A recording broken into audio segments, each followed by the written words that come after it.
Shalom saudara-saudara yang kekasih dalam Tuhan.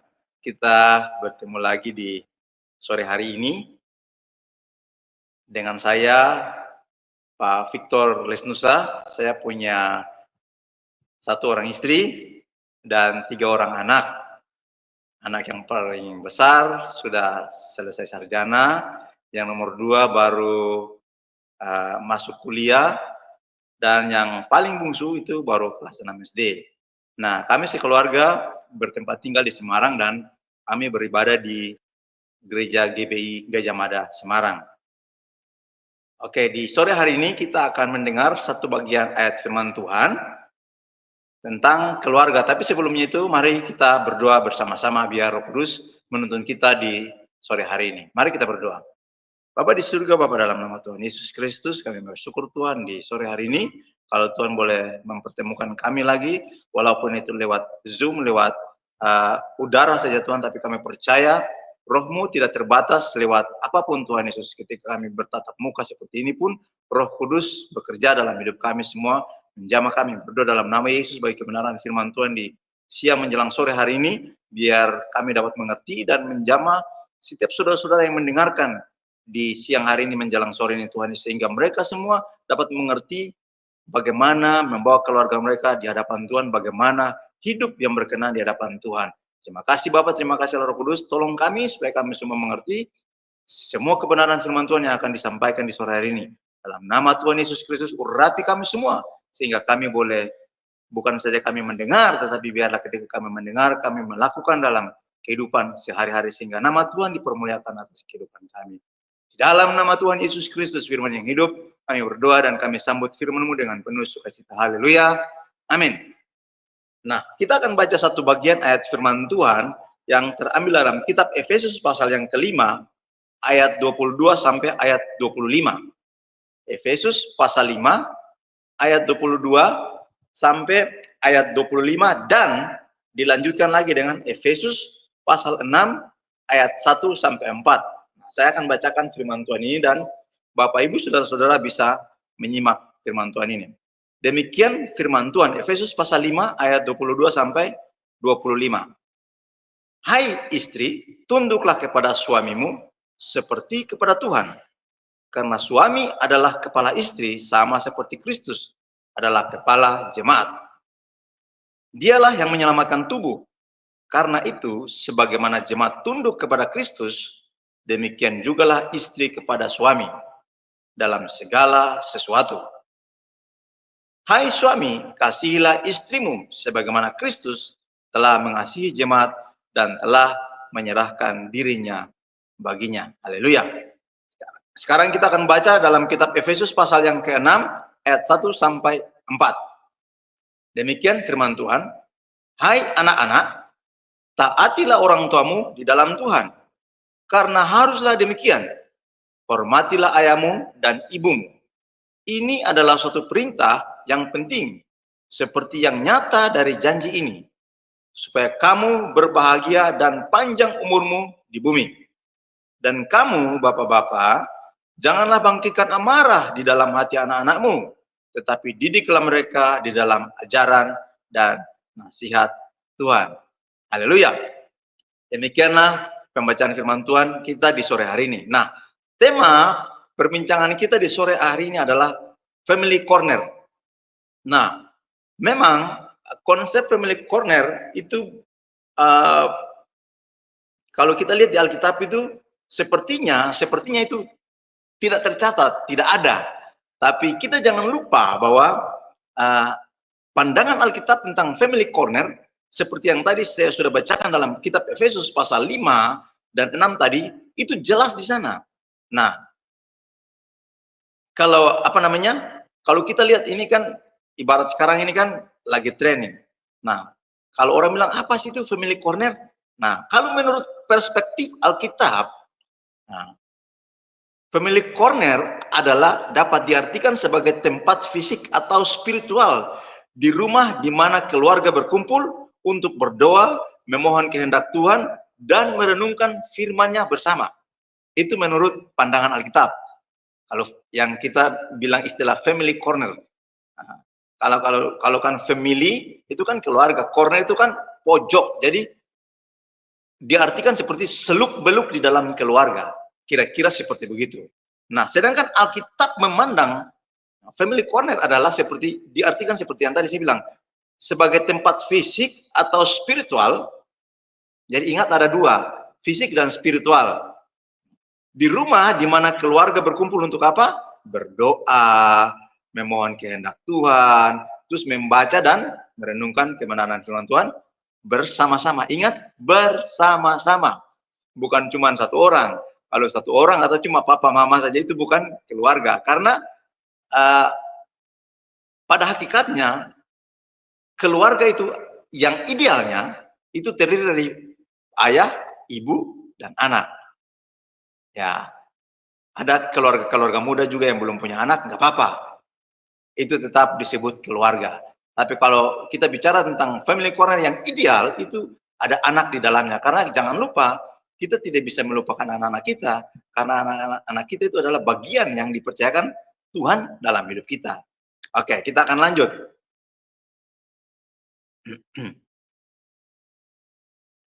Nah, dalam pembahasan ini,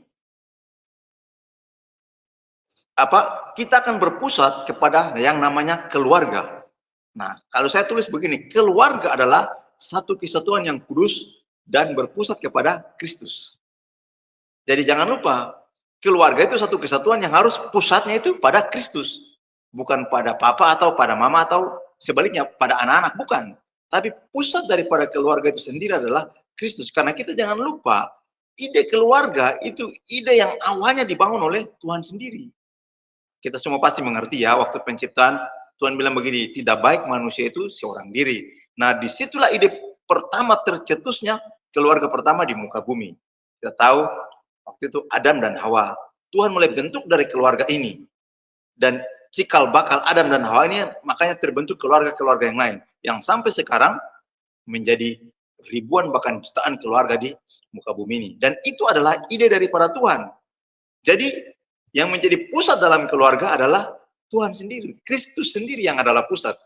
Kan kalau kita baca dalam kitab Efesus tadi, ayat 22-25 dia bilang begini kan, tunduklah kepada suamimu seperti kepada Tuhan. Karena suami adalah kepala istri sama seperti Kristus adalah kepala jemaat. Nah, itu yang kita tidak boleh lupa. Jadi Kristus adalah pusat di dalam keluarga itu. Kalau kita sudah melupakan Kristus dalam keluarga, maka saya jamin pasti keluarga kita akan kacau balau. Itulah sebabnya kenapa saya bilang kita jangan lupa bahwa Kristus itu adalah pusat di dalam keluarga. Apa-apa yang terjadi dalam keluarga harusnya kita larinya kepada Kristus. Jangan kita lari ke orang lain. Apalagi minta nasihat kepada orang yang tidak percaya Kristus, bisa berbahaya. Itu keluarga kita bisa berbahaya. Jadi apapun yang terjadi dalam keluarga, kita harus kembali kepada Kristus. Karena Kristus adalah pusat daripada keluarga itu sendiri. Nah, keluarga harus memiliki waktu untuk berdoa, saling melayani, mendidik dalam kebenaran, dan meneladani hidup Kristus yang diwujudkan melalui apa? Persekutuan dan kesepakatan bersama. Ingat, bukan cuma persekutuan dalam keluarga, kesepakatan bersama itu penting antara suami, istri, dan juga antara papa, mama dengan anak-anak. Itu harus ada kesepakatan bersama. Nah, dalam keluarga saya bangun hal ini. Jadi kita juga harus mendengarkan pendapat anak-anak. Kita tidak boleh egois sebagai seorang orang tua, apalagi papa ya, mama. Seakan-akan kita ini punya kuasa yang maha kuasa dalam rumah. Jadi kita memutuskan segala sesuatu. Jangan lupa, kita ini semua dalam keluarga itu kita adalah anggota dan Kristus adalah kepala kita. Itu yang kita harus ingat.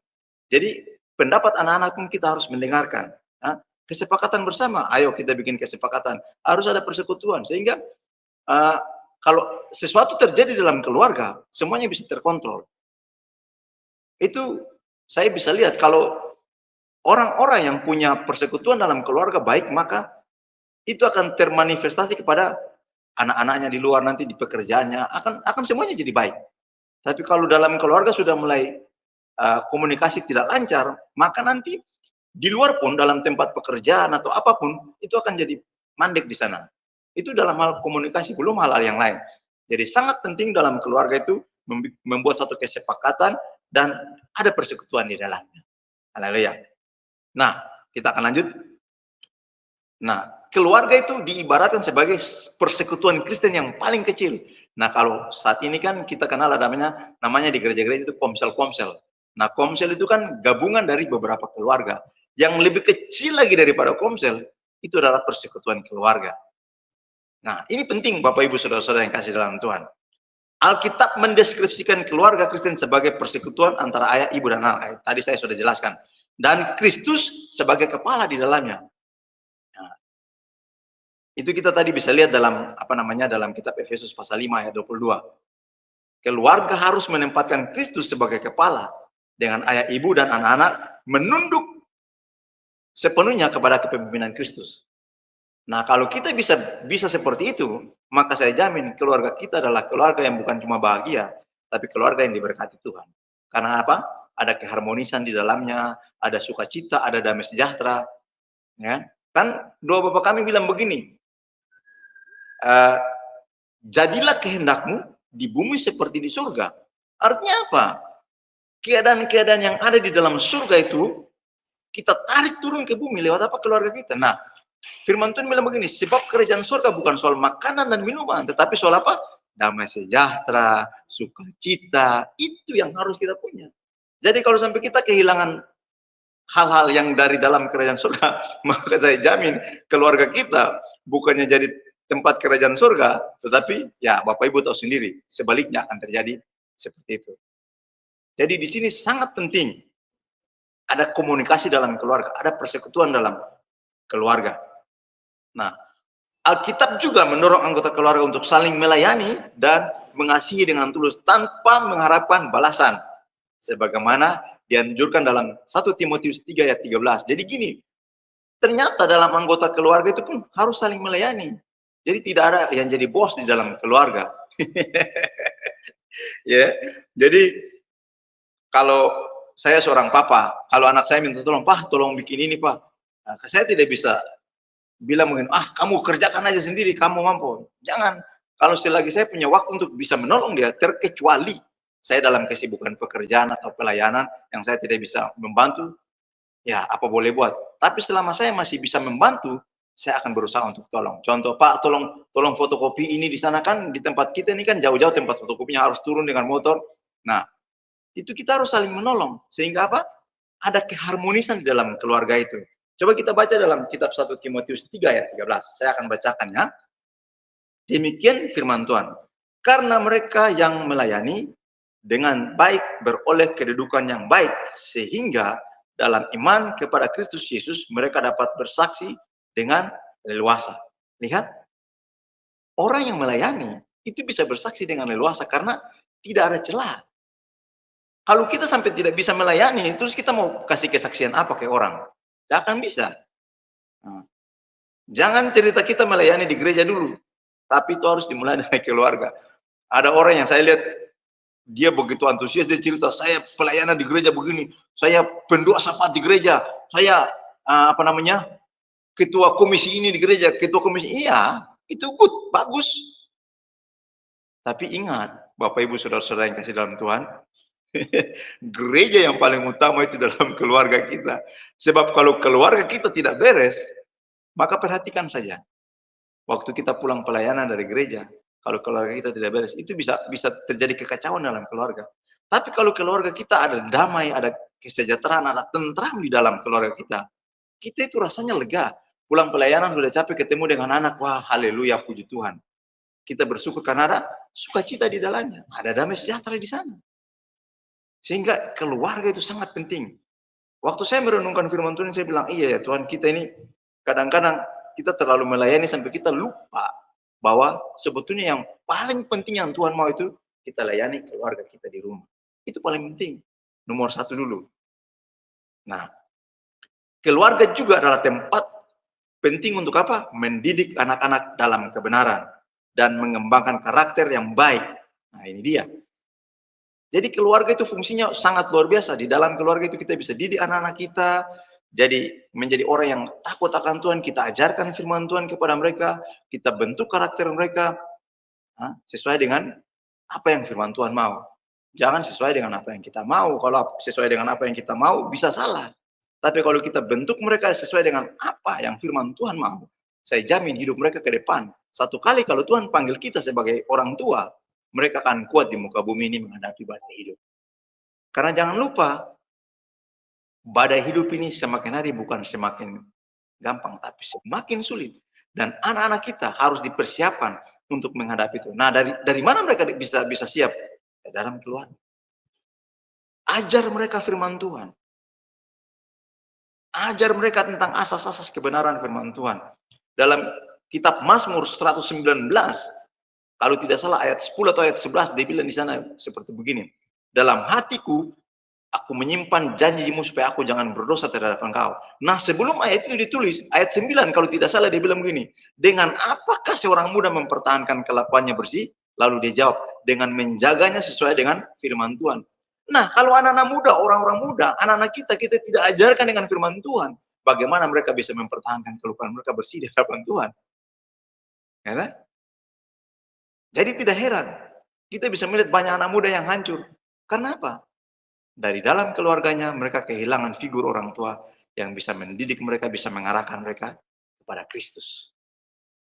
Tapi di sore hari ini saya percaya kita adalah keluarga-keluarga yang dipilih Tuhan, yang mengajarkan kepada anak-anak kita, kepada keturunan kita, asas-asas ilahi, asas-asas pokok yang mereka harus mengerti, supaya satu kali kita sudah tidak ada di bumi, mereka menjadi tiang-tiang utama yang akan dipakai oleh Tuhan untuk memberitakan Injil kebenaran.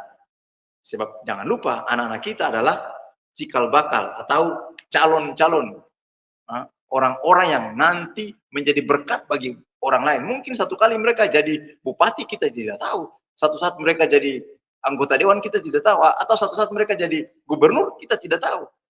Nah, dari saat ini, dari usia sekarang, kita harus memperlengkapi mereka dari dalam keluarga dengan apa? Kebenaran firman Tuhan. Supaya apa? Mereka mengerti, oh iya, kalau saya sudah jadi pejabat, saya harus kerja jujur, kerja hati-hati. Itu dia yang saya mau katakan di sore hari ini. Amsal 22 ayat 6 dia bilang begini. Didiklah orang muda menurut jalan yang patut baginya. Maka pada masa tuanya pun, ia tidak akan menyimpang daripada jalan itu. Lihat, kalau kita mendidik anak-anak kita sejak masa muda, maka kita akan melihat hasil satu kali.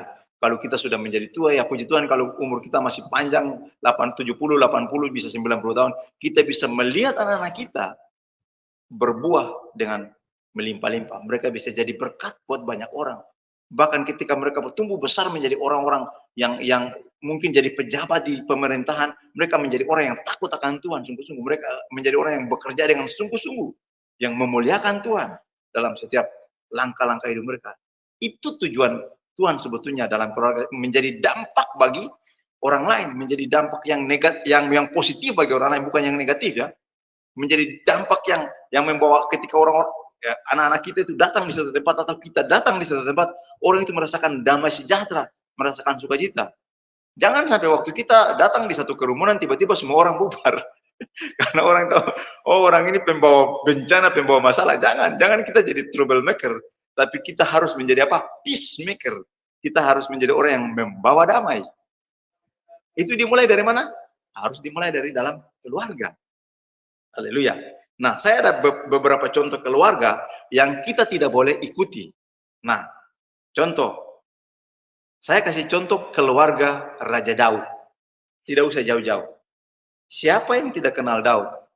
Daud itu Tuhan bilang begini, the man after God heart. Artinya manusia yang sangat berkenan, orang yang paling berkenan di hati Tuhan.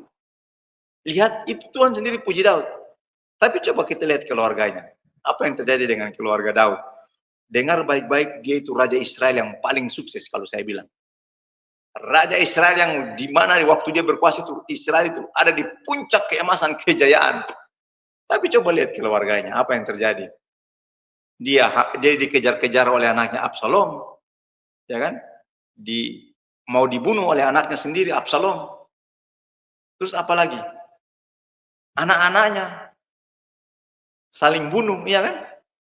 Ngeri kan dalam keluarga. Padahal itu dia seorang raja loh yang dipakai luar biasa. Siapa di sini Mungkin zaman sekarang ini seorang raja itu sekarang ini ya, tidak ada seperti yang Tuhan pakai Daud.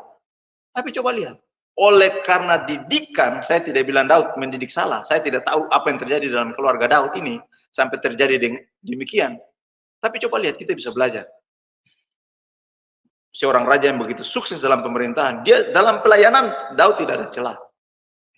Itulah kenapa dari awal tadi saya bilang, kita pelayanan di gereja tapi hati-hati dengan keluarga kita.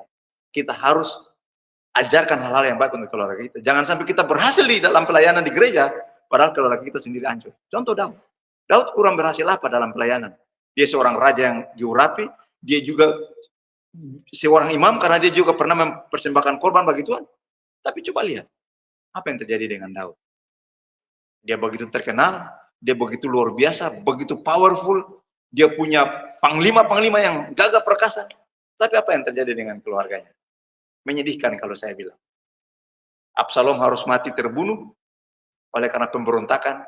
Dan kalau kita baca itu ada banyak peristiwa terjadi dalam keluarga Daud. Nah itu contoh keluarga yang pertama.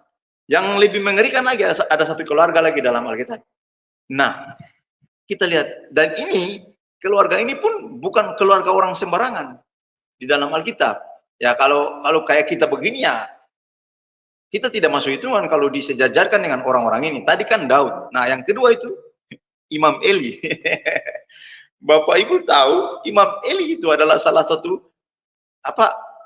dia juga imam yang luar biasa di Israel. Dia juga seorang hakim yang luar biasa yang dipakai Tuhan pada zamannya. Tapi coba perhatikan apa yang terjadi dengan keluarga daripada Imam Eli. Nah, saya baca dalam kitab 1 Samuel pasal 3 ayat 13. Nah, kita lihat di sana.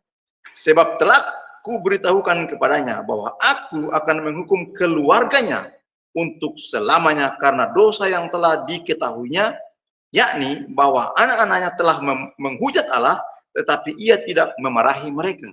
Wah, luar biasa kan? Eli imam dan seorang hakim di Israel. Dia memimpin bangsa itu di masa itu. Tapi coba lihat apa yang terjadi dengan keluarganya. Oleh karena Imam Eli salah mendidik keluarganya. Alkitab sangat jelas. Dalam 1 Samuel 3 ayat 13, Tuhan sendiri bilang begini untuk Samuel. Aku akan menghukum keluarganya. Keluarganya apa? Keluarga Eli. Wah, mengerikan. Dia begitu luar biasa dalam pelayanan, ya, tapi keluarganya sendiri hancur berantakan. Malah dihukum sama Tuhan. Nah, saya bilang, tulis begini, Eli memang sempat menegur anak-anaknya, Hofni dan Pinehas, secara lisan. Namun perhatikan, teguran itu bersifat lemah dan terlambat. Sudah terlambat dulu baru dia tegur, terus sudah gitu dia tidak tegas. Tegurannya tidak ada efek jerah atau tidak ada disiplin yang keras daripada Imam Eli. Dia cuma bilang, nah kenapa kalian berbuat demikian? Wah, sementara anak-anaknya itu sudah paling di mata Tuhan itu, dalam tanda kutip mereka itu jahat sekali di mata Tuhan. Akhirnya apa, Tuhan tidak punya jalan lain. Tuhan bilang, ya sudah, saya akan binasakan keluarga ini. Lihat, oleh karena didikan yang salah dalam keluarga, Tuhan bisa musnahkan satu generasi, satu keluarga dimusnahkan semua. Bahkan generasi daripada Imam Eli itu, kalau saya baca itu, kayaknya habis semua dimusnahkan. Karena keturunannya habis. Karena salah didikan dari satu orang Imam Eli. Lihat. Dan pada hari itu juga, Imam Eli beserta anak-anaknya meninggal. Betul-betul Tuhan musnahkan.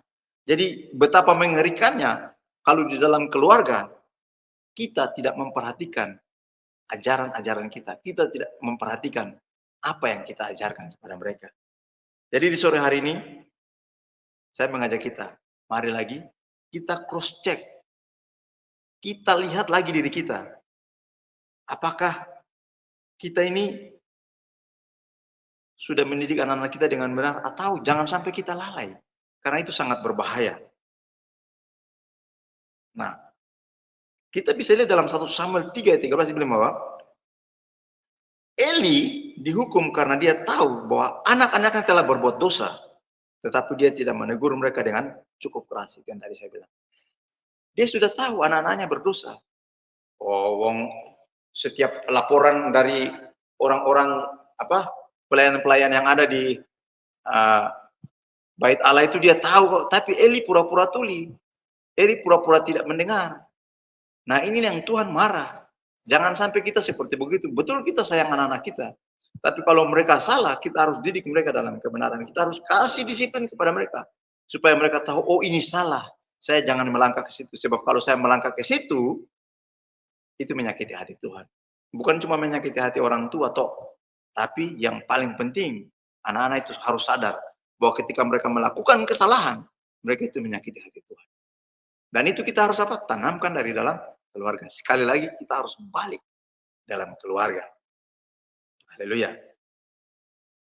Keluarga harus menjadi tempat yang rukun dan damai.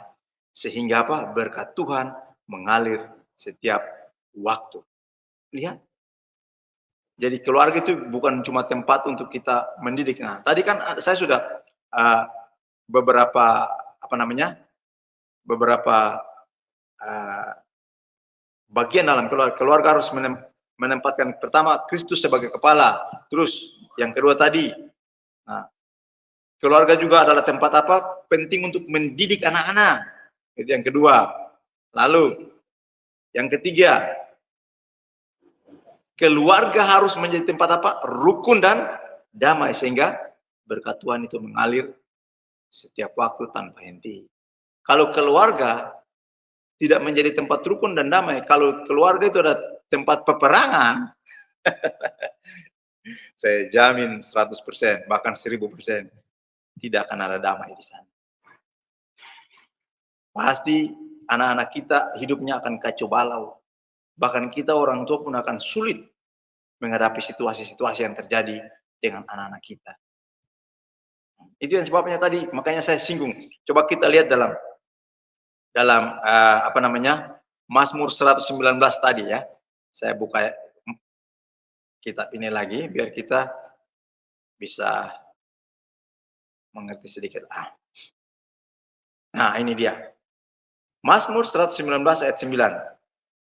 Berarti betul tadi saya bilang, dengan apakah si orang muda mempertahankan kelakuannya bersih? Lalu dia jawab, dengan menjaganya sesuai dengan firman Tuhan. Nah, lalu ayat 10 dia bilang begini, dengan segenap hatiku aku mencari engkau, janganlah biarkan aku menyimpang dari perintah-perintahmu. Nah, pertanyaan saya begini, simpel saja. Daud tulis begini, kalau kita aplikasikan kepada anak-anak kita, dia bilang ini, dengan segenap hatiku aku mencari engkau.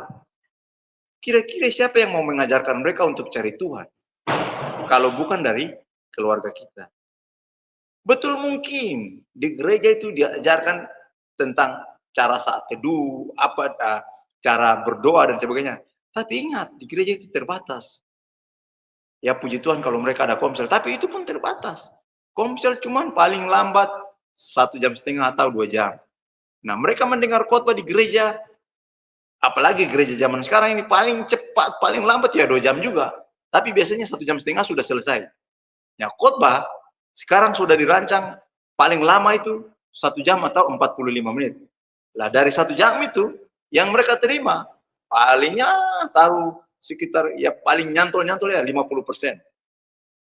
Karena itu ada satu penelitian, khotbah itu semakin lama tingkat penerimanya semakin menurun.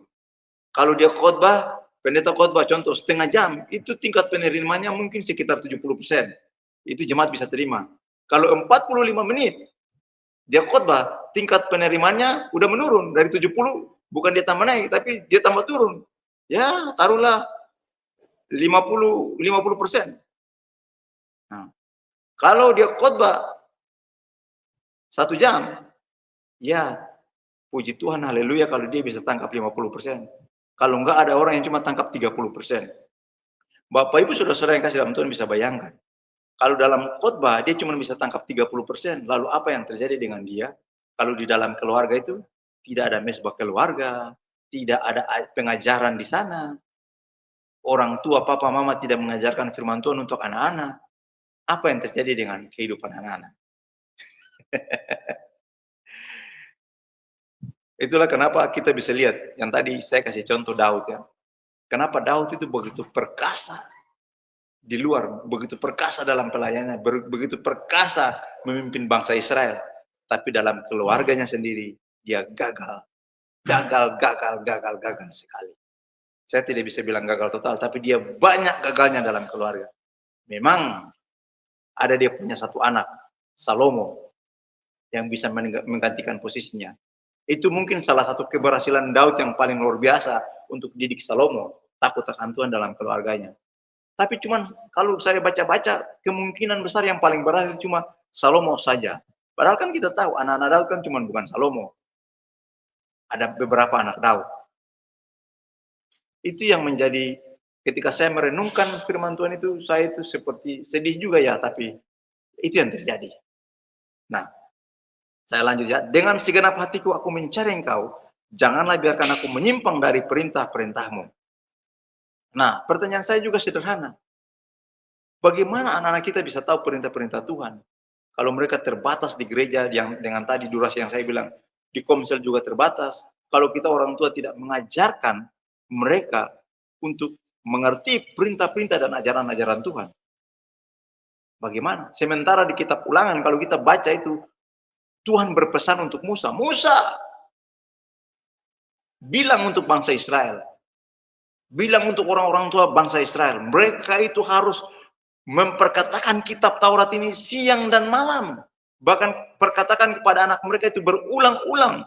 Waktu mereka duduk, waktu mereka berdiri, waktu mereka bangun, waktu mereka tidur. Itu harus diperkatakan berulang-ulang.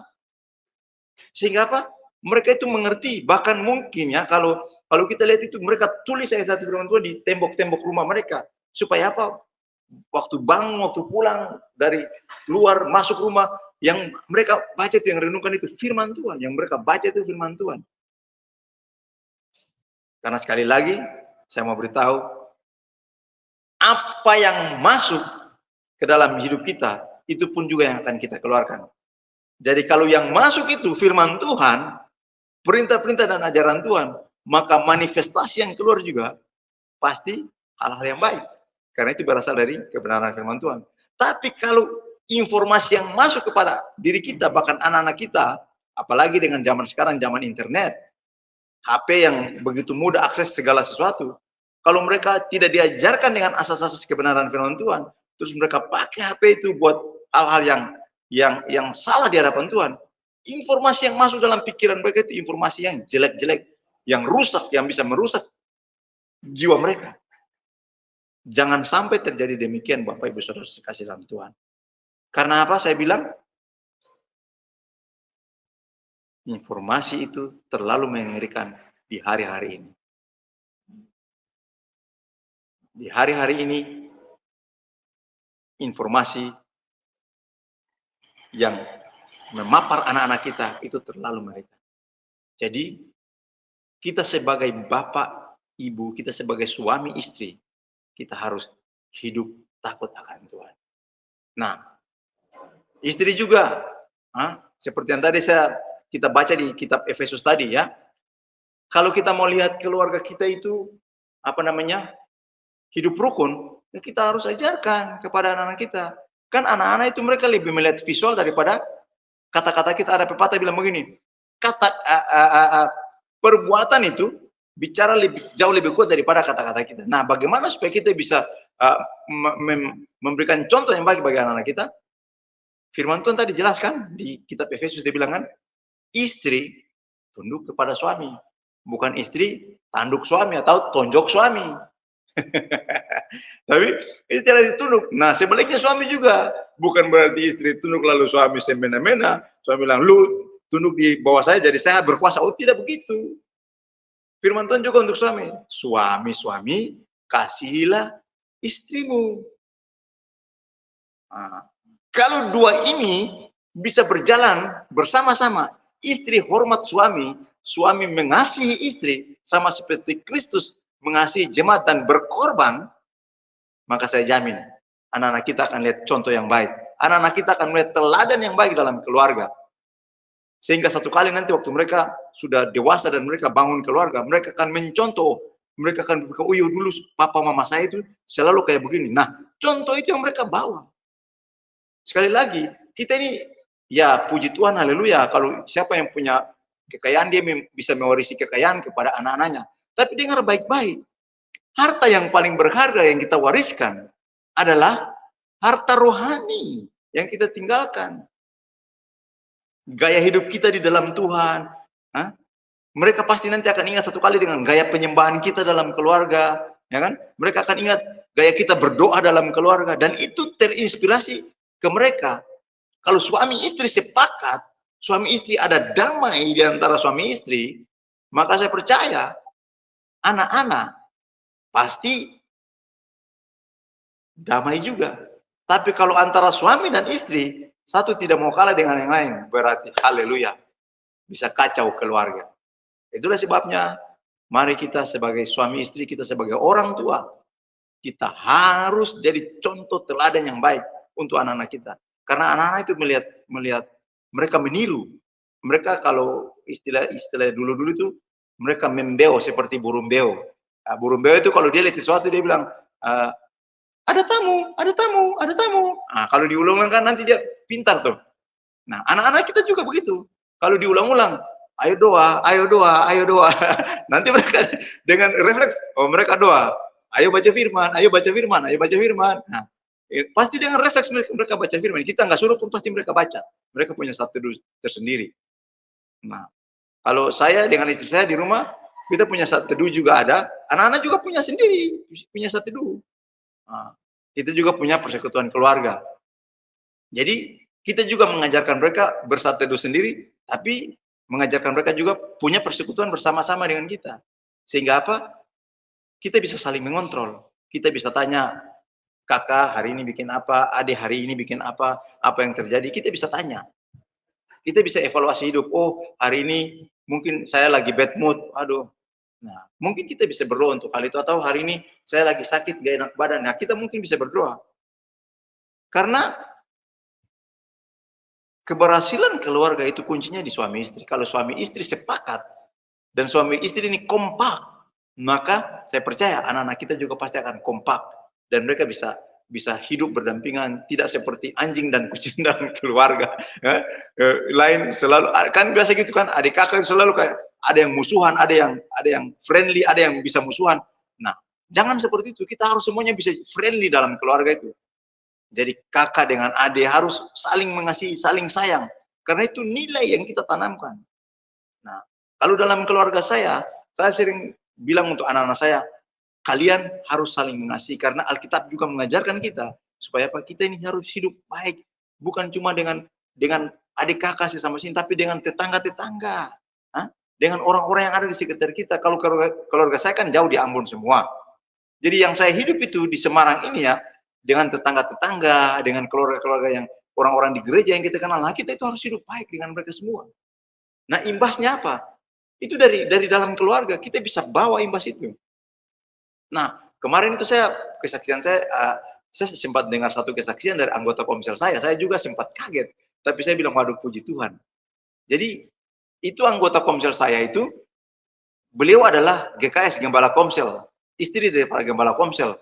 Jadi kita ini kalau hari Minggu ada habis ibadah gitu, saya sama istri, sama anak saya itu satu orang anak sering diajak jalan untuk isi waktu libur hari Minggu setelah kita ibadah selesai, terus kita jalan-jalan kayak kita dari Semarang kita ke Bandungan atau ke Salatiga seperti sekarang. Nah itu kita bareng dengan mobil. Nah di dalam mobil itu kadang-kadang saya dengan istri selalu nyeletuk, haleluya, puji Tuhan. Dan itu sudah jadi kebiasaan kita. Kalau ada apa-apa kita selalu haleluya, terima kasih Tuhan, haleluya, puji Tuhan.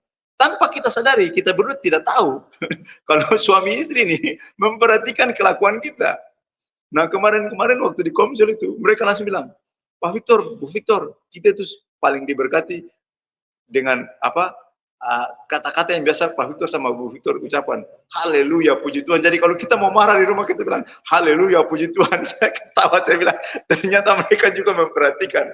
Nah, itu artinya apa? Secara tidak langsung, kita ini sudah membuat dampak yang positif bagi keluarga yang lain. Nah, kita jadi contoh yang baik untuk keluarga yang lain.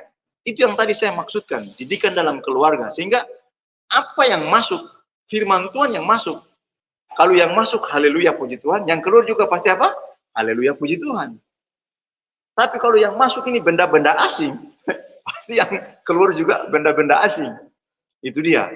Jadi suami istri harus kompak. Paling penting, kesuksesan dalam satu keluarga itu adalah kekompakan daripada suami istri. Nah, terus saya lanjut ya. Mazmur 119 tadi ayat 11. Ayat 11 dia bilang begini, dalam hatiku aku menyimpan janjimu supaya aku jangan berdosa terhadap engkau. Lihat. Jadi, kalau kita simpan janji-janji Tuhan di dalam sini, dalam hati kita, firman Tuhan yang kita makan tiap hari lewat kita baca, kita simpan di kepala kita, bukan cuma di kepala, tapi di dalam hati kita, dalam batin kita. Maka saya percaya, satu kali kalau kita menghadapi pencobaan, kita menghadapi ujian, yang keluar itu pasti firman Tuhan yang kita simpan itu. Itu akan jadi rema, akan menjadi kekuatan. Untuk apa? Dia bilang apa? Supaya aku tidak berdosa, supaya kita tidak salah jalan. Begitu kita ada persoalan, ada masalah, firman Tuhan itu mulai keluar. Hati-hati nak, jangan sampai kamu berdosa. Itu yang saya maksudkan. Sehingga apa? Didikan dalam keluarga, hubungan suami istri dalam keluarga, itu harus kompak. Sebab waktu mereka kompak, anak-anak pun pasti akan kompak. Itu pasti akan bisa terlihat. Pasti akan sejahtera dalam rumah itu seperti, anak-anak itu betah tinggal di dalam rumah. Nah, saya mau kasih tahu untuk Bapak Ibu Saudara yang kasih dalam Tuhan, anak-anak saya itu kan yang paling tua sudah kerja, terus yang ya kuliah, satu kuliah sama satu sekolah. Kalau mereka sudah pulang di rumah, jangan harap mau keluar muka pintu lagi, mereka sudah malas. Mereka lebih enak itu tinggal di kamar, mereka lebih sosialisasi dengan adik kakaknya, dengan papa mamanya. Anak-anak saya itu tidak pernah mau sembarangan bergaul di luar. Ya, karena itu kita ciptakan keadaan keluarga yang harmonis, yang ada damai di dalam, sehingga anak-anak itu waktu mereka pulang dalam keluarga, ya ini rumah kami. Mereka itu seperti tarik nafas mereka, haleluya, sampai di rumah. Artinya apa? Sampai dalam keadaan yang damai sejahtera. Mereka ditanya, bisa buka, lihat apa makanan mereka makan, dan mereka itu saya perhatikan bisa hahaha, kita bisa tertawa bersama, ya kan? Itu paling penting. Kebanyakan orang tua itu jaim, tahu jaim, jaga image, selalu kayak merasa lebih tinggi posisinya daripada anak-anak, sehingga waktu anak-anak mau minta waktu untuk bercengkrama, untuk duduk ngobrol, untuk duduk sekedar tertawa, hampir sudah tidak ada. Nah, anak musuh saya itu dia lucu, dia agak lucu dulu. Dia waktu masih kecil itu dia selalu bilang, kalau dia lihat saya, kalau saya tidak ada pekerjaan, terus saya lagi ada baca atau apa, terus dia bilang, "Papa, ayo kita main ketawa-ketawa yuk." Maksudnya kita main ketawa-ketawa, maksudnya apa? Ya main untuk menghibur dia gitu. Supaya dia itu suka bermain. Jadi itu kita guling-guling, koprol-koprol pokoknya itu, yang penting dia suka cita. Nah, anak-anak saya yang dua yang sudah dewasa itu, mereka pikirannya lebih dewasa, lebih ini kan. Nah, tapi mereka juga tidak pernah mau keluar dari muka pintu. Kalau mereka sudah selesai pelayanan di gereja atau selesai pulang kuliah, jangan harap kalau mereka mau pergi ke tempat lain. Begitu selesai kuliah langsung tuh sampai pulang rumah. Sudah masuk muka rumah itu, jangan harap kalau mereka mau keluar dari muka pintu. Itu karena apa? Mereka merasa di rumah itu mereka diterima, di rumah itu ada damai sejahtera, ada sukacita, semuanya. Dan itu kita ciptakan. Saya dengan istri saya yang ciptakan.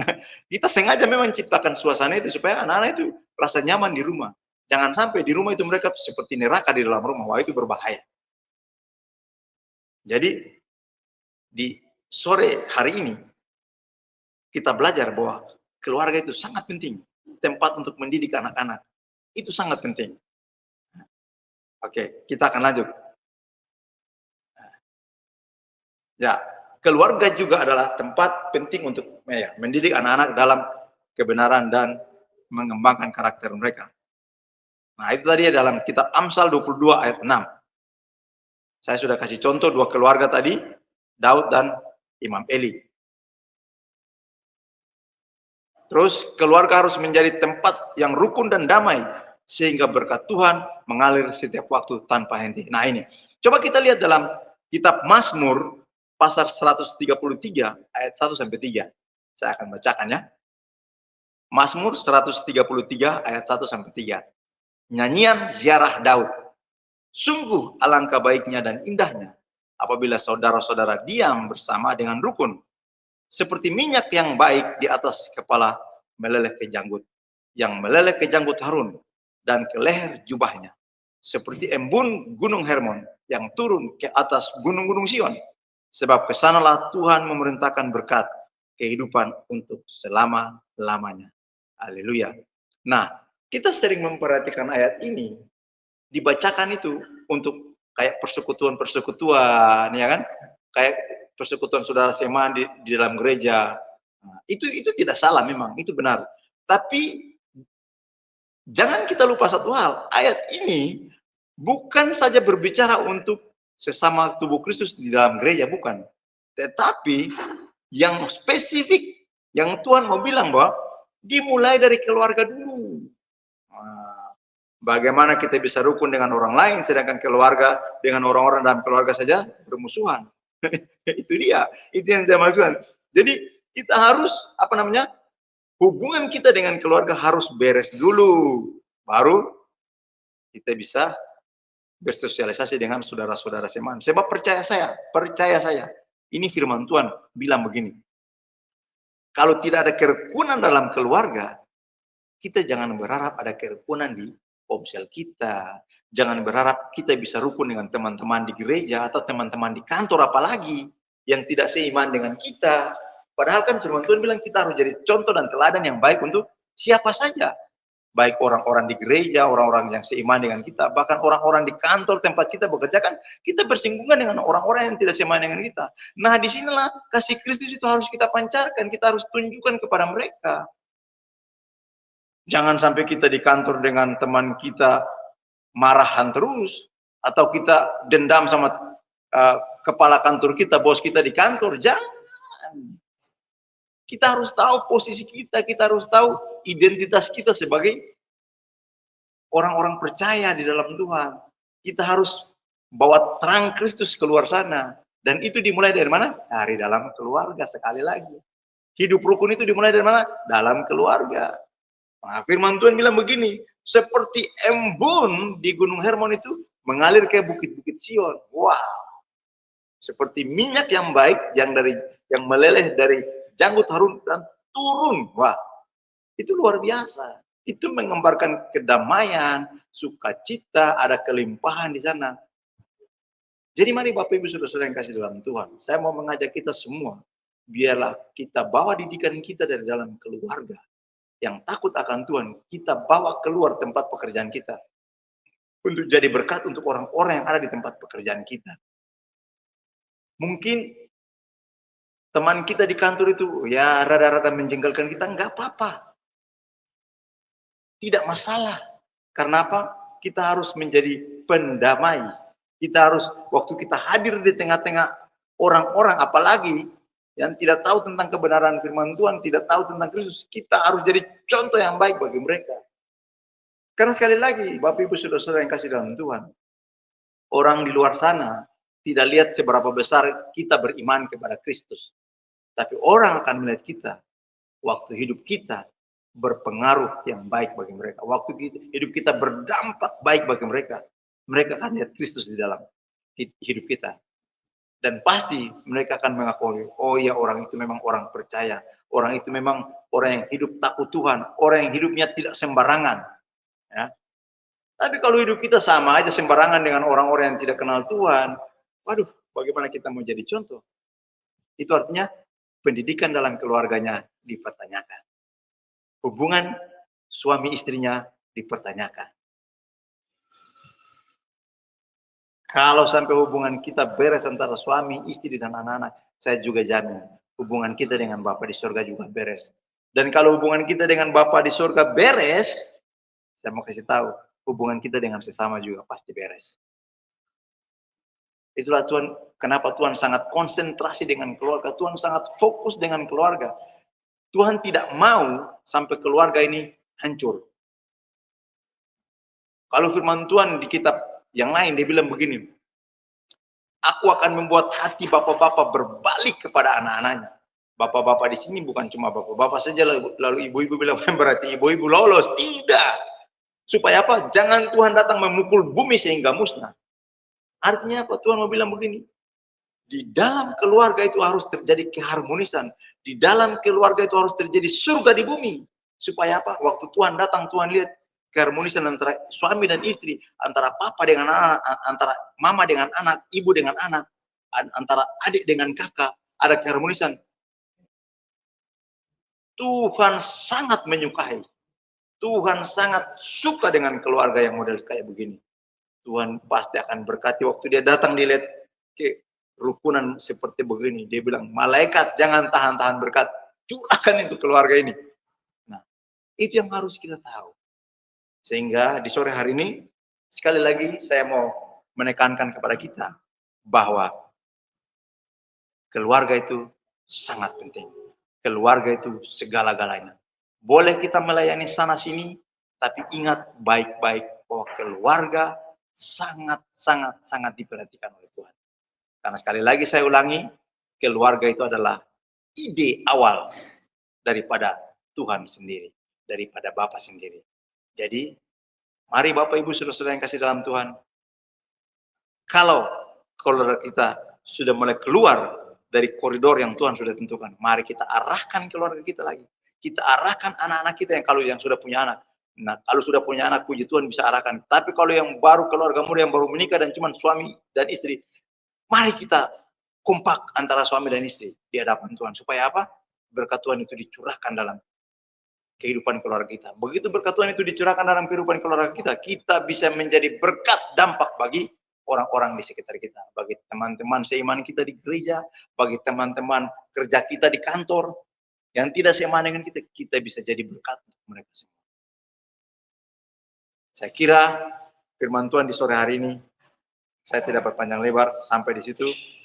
Biarlah kita yang sudah mendengarkan firman Tuhan tentang seluk-beluk keluarga di sore hari ini, kita diberkati semua. Tuhan Yesus memberkati. Mari kita tundukkan kepala, kita berdoa untuk mengakhiri kebenaran firman Tuhan di sore hari ini.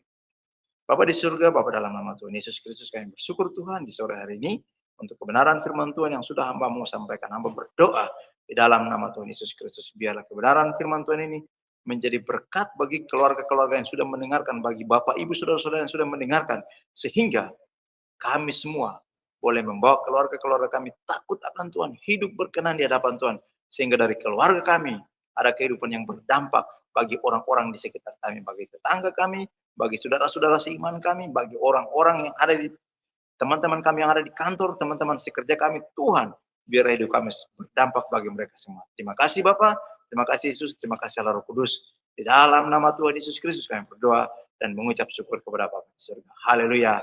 Amin. Shalom, terima kasih. Tuhan Yesus memberkati. Sampai kita ketemu lagi. Haleluya. Amin.